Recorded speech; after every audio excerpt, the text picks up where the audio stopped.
хүргэлтээ сая телевиз, улс төр, эдийн засаг, нийгмийн асуудлаар бэлтгэсэн орон нутгийн чанартай оргилдог мэдээллийн хөтөлбөрөөр та бүхэнд хүрэхэд бэлэн боллоо.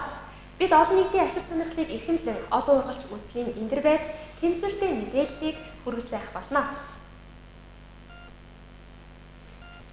Құрметті көрермендер, Саян телевизиясы қоғам саясат экономика бағытында дайындаған жергілікті жердің іргіс жаңалықтарын сіздерге жеткізуге әзір болды.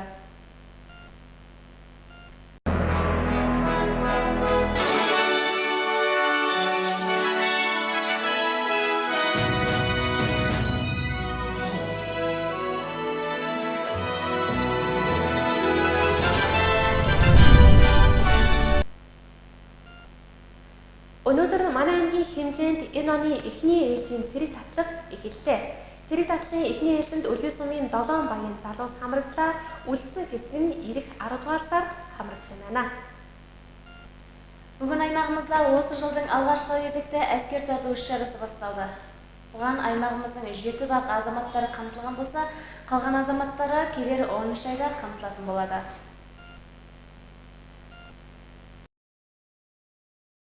Өнөөдөр манай аймгийн хэмжээнд энэ оны эхний ээлжийн цэрэг татлага эхэллээ. Цэрэг татлагын эхний ээлжинд Өлгий сумын 7 багийн залуус хамрагдлаа. Үлдсэн хэсэг нь ирэх 10 дугаар сард хамрагдах юм байна. Энэ үеэр цэргийн албахах хүсэл сонирхолтой залуусын тоо нэмэгдэж байгааг албаны хүмүүс онцоллоо. Мөн жилээс жил цэргийн албахах насны эрчүүдийн эрүүл мэндийн байдал сайжирч байгаа ажээ. Энэ нь өмнөх онуудаас эхлэн яам өрхийн эмнэлгүүдтэй хамтран явуулсан үйл ажиллагааны үр дүн гэж албаныхан тайлбарлаж байна.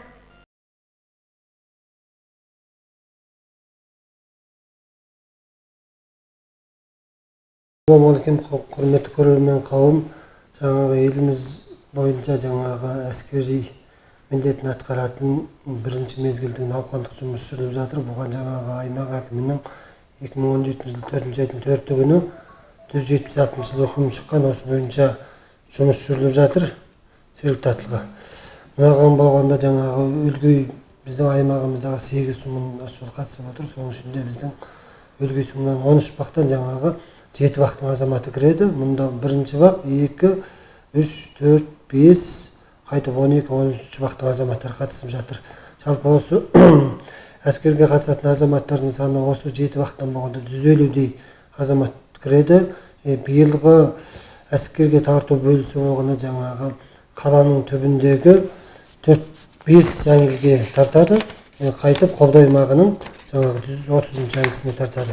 Қаланың түбінде болғанда жаңағы 14, 15, 120, 326 жаңағы әскери бөлімдерге әскер тартады. Біздің бақ әкімдері болғанда жаңағы осыдан 2 жеті бұрын шақыру қағазын таратқан. Бүгін осы 150-дей азамат кіреді деп отырмыз. Осының көбісі болғанда жаңағы осының 50-дей процентіне, 30% болғанда әскери міндетін атқарады. Ал қалған несі болғанда жаңағы дөсілік алып дейді, және де ақшалай төлейді. Жалпы еліміздің жаңағы мемлекеттік қызметке байланысты төре алу құқығы дейміз, осыған 2008 жылы жаңағы өзгеріс кіргізуге байланысты 1990 жылдан кейін туған азаматтар болғанда жігіттер жаңағы әскери міндетін қайткен күнде атқарған болуға тиіс. Біріншіде болғанда денелі әскерге барған болу керек, екіншіде жаңағы ақшалай, үшінші болғанда дөсілік алыбымен қандай осындай бір жағдаймен әскери міндетін атқаруға тиіс. Осыған байланысты биылғы жылдың 2017-нің жаңағы дөсілік алыбысына болғанда 15-дей азамат ілестіріп аламыз. Бұған жаңағы әскерді деген шақыруын алып, қандай бір жағдай болмай қалған сондай адамдарды болғанда жаңағы дөсілік алыбыға ілестіріп аламыз. Ал енді елімізді қорғайтын жігіттердің саны молая берсін деп тілейміз. Жалпы азаматтық міндетін біліп, жаңағы әскерге барып келу ер азаматтардың өз міндеті деп түсінемін. Монгол улсын иргэний цэргийн үүргийн болон цэргийн албан хаагчийн эрх зүйн байдлын тухай хуулийн 12 дугаар зүйлийн 8 дахь хэсэгт заасны дагуу цэргийн жинхэнэ алба хаагаагүй 27 нас хүрсэн эрэгтэйчүүд цэргийн дүйцүүлэх албыг мөнгөн төлбөрийн хэлбэрээр орлуулан хааж болно. Цэргийн дүйцүүлэх албыг мөнгөн төлбөрийн хэлбэрээр орлуулан хаах мөнгөн төлбөрийн хэмжээг хугацаа цэргийн албан хаагчийн хангамж үйлчилгээний тухайн жилийн дундаж зардлаар тооцож засгийн газар жил бүр тогтоодог байна. Аймгийн мэргэжлийн хяналтын газарт, хот суурин газарт ундны ус түгээх цэгийн үйлчилгээ ерөнхий шаарддаг сэдвийн хүрээндэх сургалт 2 дахь өдрөө үргэлжилж байна. Өнөөдрийн сургалт нь сумдын гүний худаг ашиглалтыг иргэд хамрагдлаа. Бүгін аймағымыздағы мамандық бақылау орнынан жергілікті жердің су тасу орындарының талабы атты оқыту екінші күні ұйымдастырылуда. Оқытуға сумандардың тереңдетіліп қазылып орнатылған құдықтарды пайдаланатын азаматтар қамтылды.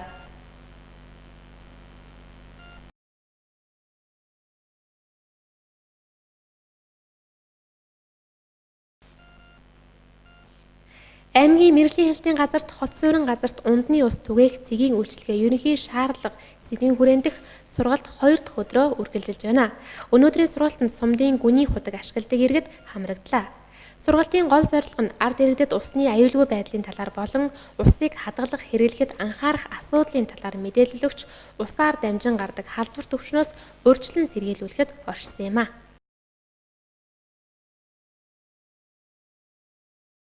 За өнөөдрийн сургалт нь болохоор дэлхийн зөөн олон улсын байгууллага Баян Илгийн салбар тэгээд мэргэжлийн хэлтийн газартай хамтран зохион байгуулж байгаа. Тэгээд сургалтын гол зорилго бол хот суурин газрын ус түгээх байрны эрүүл ахуйн шаардлагыг хангах гэсэн сургалт байгаа. Тэгээ усны аюулгүй байдлыг зохистой хэрэглээг яаж хангаж байгаа талаар ингээд сургалтыг аймгийн хэмжээнд зохион байгуулж байна. Сургалт маань 2 өдөр үргэлжилж байгаа. Өнөөдөр ингээд хөдөө сумын нийт 12 сумын одоо гүний худаг ундны усны тэгээд түгээгч нарт төв сургалтыг зохион байгуулж байна. Сургалтын үеэр ундны ус эрүүл ахуйн шаардлага, түүнд тавих хяналт, гүний худгийн пассворт, айл өрхүүдэд үзүүлж буй ус түгээх үйлчилгээний чанар, усны аюулгүй байдлын тухай хуулийн хэрэгжилт, ус хадгалах савны эрүүл ахуйн шаардлага, түүний ариутгах, цэвэрлэх аргын талаар тус тус илтгэл тавигдлаа. Удахгүй болох ерөнхийлөгчийн сонгуультай холбогдуулан аймгийн сонгуулийн хорооны дарга Аманбек дараах мэдээлэл өгсөнийг хүлээн авна. Алда болатын президент сайлауына байланысты аймақтық сайлау комитетінің басшысы Аманбек мырзаның мәліметіне назар аударыңыздар. За саяхан сонгуулийн тухай хууль заасны дагуу Монгол Улсын сонгуулийн ерөнхий хороо 4 сарын 12 өдрийн 10 дахь тогтоолоор аймгийн нийслэлийн сонгуулийн хорооны бүрэлдэхүүнийг баталсан тогтоол гаргасан. За сонгуулийн тухай хуулийн 31-ийн 4 заасны дагуу аймгийн сонгуулийн хорооны бүрэлдэхүүнийг дарга, нарийн бичгийн дарга гишүүд гэсэн 9 хүний бүрэлдэхүүнтэйгээр баталсан. За сонгуулийн хорооны даргаар нь миний бие Төвхөний Аманбек, нарийн бичгийн даргаар нь Талихийн Баямурат, эргэлт хүчний хурлын албаны ажилтан, Авилханы Даримхан, орон нутгийн эмчийн газрын дарга гишүүнээр, Хурметийн Маргулаан гишүүнээр, аймгийн эргэлт хүчний албаны ажилтан, Амантайын Толхон гишүүнээр, Өдгий сумын 2 дугаар бүрэн сургуулийн багш, Тарааны Жараас аймгийн мэргэжил сургууль төлөвлөлийн төвийн сургуулийн менежер гишүүнээр, Гадааны Бавууржаан аймгийн хөдөлмөр халамж үйлчилгээний газрын хэлтсийн дарга гишүүнээр, Өмөрханы Тянах аймгийн засаг даргын тамга газрын хуулийн хэлтсийн ахлах мэргэжилтэн гишүүнээр, Хавийн Бакат аймгийн статистикийн хэлтсийн ахлах мэргэжилтэн гишүүнээр ийм дарга нарийн бичиг 7 гишүүний бүрэлдэхүүнээр баталсан. За бид нар сонгуулийн хуулийн 33-ийн 4 засны дагуу сонгуул эхлэхээс өмнө 65-аас тусгай хоногийн өмнө сумдын салбар хороодыг байгуулах ёстой. Түүний дагуу бид нар 4 сарын 21-ний өдрийн сонгуулийн хорооны гишүүдийн хурлаар сумдын салбар хорооны дарга, нарийн бичгийн дарга гишүүд 7 хүний бүрэлдэхүүнтэйгээр байгуулсан байгаа. Одоо байгуулад бид нар бүх сум дээр тогтоолоо гаргаад сумдын хорооны гишүүд тэгээд явуулсан байгаа. Энэ гишүүдийг томлох асуудал нь бол сонгуулийн тухай хууль болон бусад гадууд хуулиудаас заасны дагуу сонгуулийн төрийн албан гагч нараас сонгуулийн хороонд ажиллах сертификат олгогдсон нэрсийн жагсаалт болон мэдээллийн сангаас энэхүү иргэд юм бол нэрийг аваад баталсан байгаа. Одоо өнөөдөр бол уг нь бас энэ сонгуулийн хорийн тухай хууль заасны дагуу аймгийн болон сум хот хоорондох шилжих хөдөлгөөнүүд бол зогсож байгаа. За үүнтэй холбоотойгоор бид нар бас би өөрөө бас бүртгэлийн байгууллага ажилладаг нэгд бол бүх сумд ажилладаг манай ажилтнуудаа бол энэ асуудалтай холбоотойгоор шилжих хөдөлгөөний бүртгэл хийлгэсэн иргэдийг бол ихэнх иргэд маань бас шилжих хөдөлгөөний хасалтай хийлгэчээд эрсний бүртгэх асуудлаас болж энэ сонгуулийн хууль заснаар бас сонгох эрхийн хязгаарлалт асуудал бас гардаг. Үүнийг бас гаргахгүй тулд бид нар бас зөх арга хэмжээнүүдийг бас авсан байгаа. Бид нар бас вебсайт болон бусад бас сар мэдээлэл сурчлагынуудаар бол энэхүү ажиллагааг бол байнга сурчлаад бас хийж байгаа. Тийм учраас одоо иргэдээ бас хандж хэлэхэд бас шилжин эрсний бүртгэлээ тухайн яг оршин суугын хаяг дээр бас хийлгөөгөө зөвхөн шилжин явсан бүртгэлээ хийлгэсэн хүмүүс бол энэ үгнээс бас хоцрох асуудал гардаг юм аа. Тиймээс иргэд маань бас иймэрхүү асуудал гарвал холбогдох бас байгууллагууд нь хандаж энэ асуудлыг бас шийдвэрлэх хэрэгтэй гэдэг бас хэлмээр байна. За одоо бид удахгүй бас Улаанбаатар хотод сонгуулийн хороонд бас сургалт семинар болох юм. Өндөр бол дарга нарийн бичгийн дарга бид хоёр бас оролцохоор явах гэж байгаа. За үүнтэй бас тухайн үед бол гарсан асуудлуудаа холбоотойгоор бас тухайн үед бас энэ радио телевизээр бас зохих мэдээлэлүүд иргэдэд хүргэх болно. Их үзэгчтэй сайн телевиз оргил цаг мэдээллийн хөтөлбөрийн мэдээгээрээ тогтвортой хөгжлийг тогтвортой түгэе болон өнөөдрөөс эхлэн үзэгч та бүхний хүртэл болгож байгаа юм аа. Тиймээс юуны түрүүнд та бүхэнд тогтвортой хөгжил гэж чухам юу вэ гэдэг ойлголтыг хүргэе билээ. Құрметті көрермендер, Саян телевизиясы тұрақты дамысты, тұрақты насихаттайық бұрышын бүгінен бастап сіздердің назарларыңызға ұсынамыз. Сондықтан ең бастысы сіздерге тұрақты дамыс дегеніміз не дегенді ұсынбақпыз. Бүгдээрээ сайн байцгаана уу?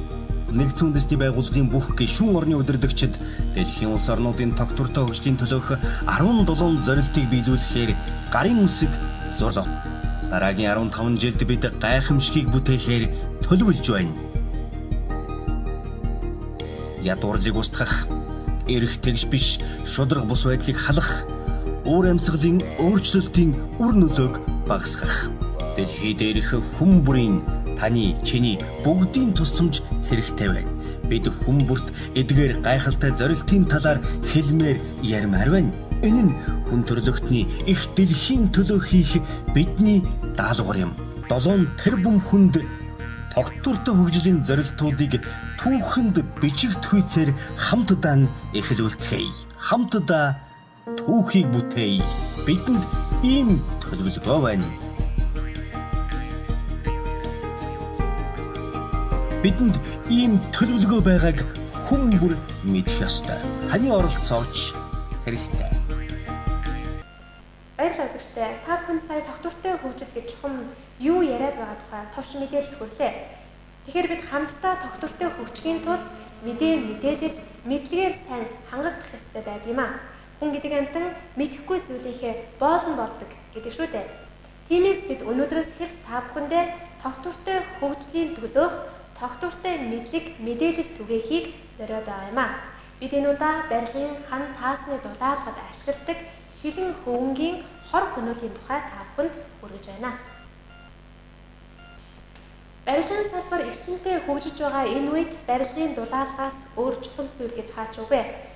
Хятадаас оруулж ирдэг дөрвөлжин, бөөрийнхий зэрэг янз бүрийн хэлбэртэй шилэн хөвөн нь хүний биед маш хортой бөгөөд нарийн тоосонцрууд нь агаартай хамт хүний нүд, чих, ам, хамарт ордог байна. Үүнээс үүдэлтэй өвчний далд хугацаа нь удаан бөгөөд уушигны хортой, хоргүй хавдар 20-30 жилийн дараа илэрдэг болохыг мэрэгжилтнүүд тогтоогод байгаа юм аа.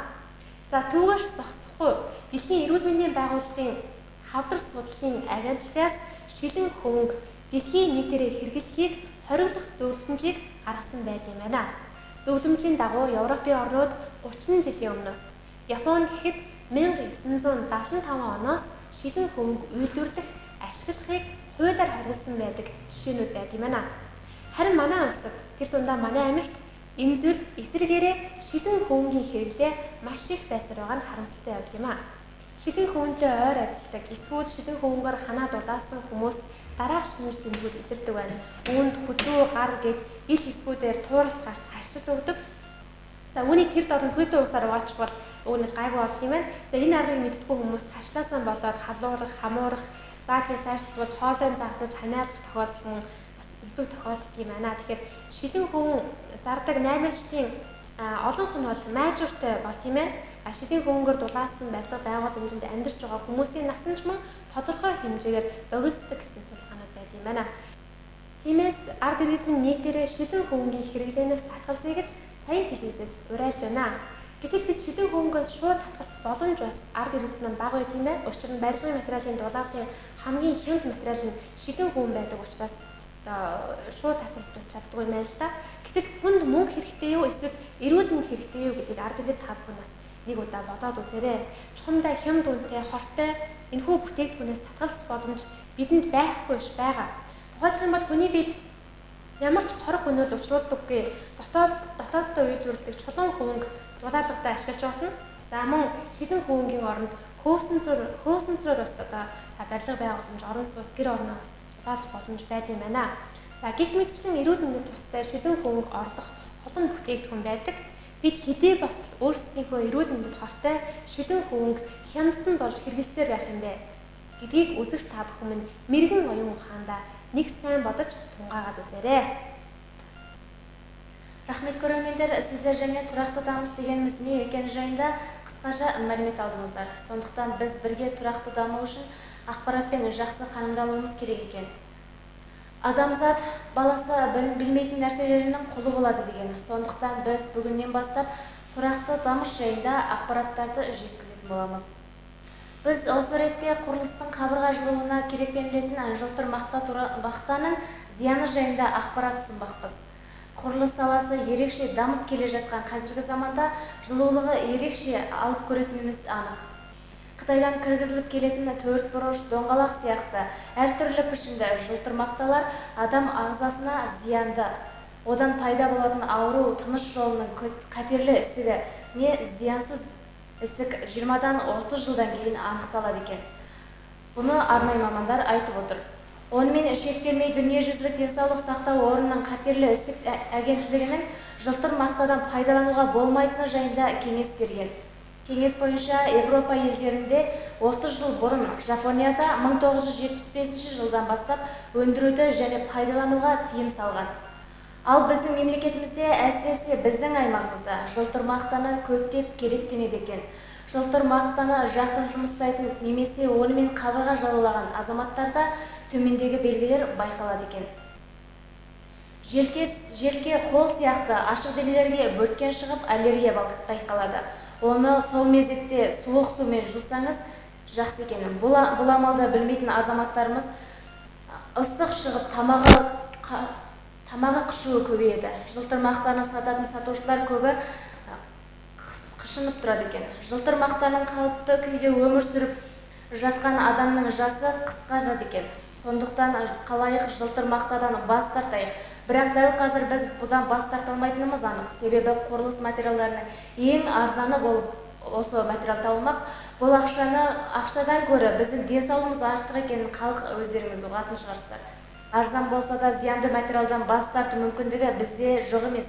Мысалы, адам ағзасына зияны жоқ ішкі өндірістерде мақтаны пайдалануға болады. Осы сияқты адам ағзасына зияны жоқ материалдар көптеп кездесетіні анық. Сондықтан денсаулығымызды ойласақ, жылтыр мақтаны пайдаланбаймыз дегенді көрермен сіздерге ескерткіміз келеді.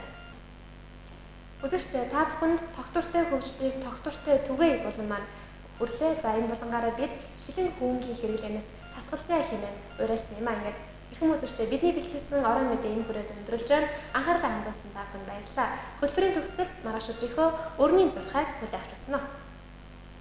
Құрметті көрермендер, Саян телевизиясы қоғам, саясат, экономика бағытында дайындаған жергілікті жердің іргесай жаңалықтарын назарларыңызға ұсынды.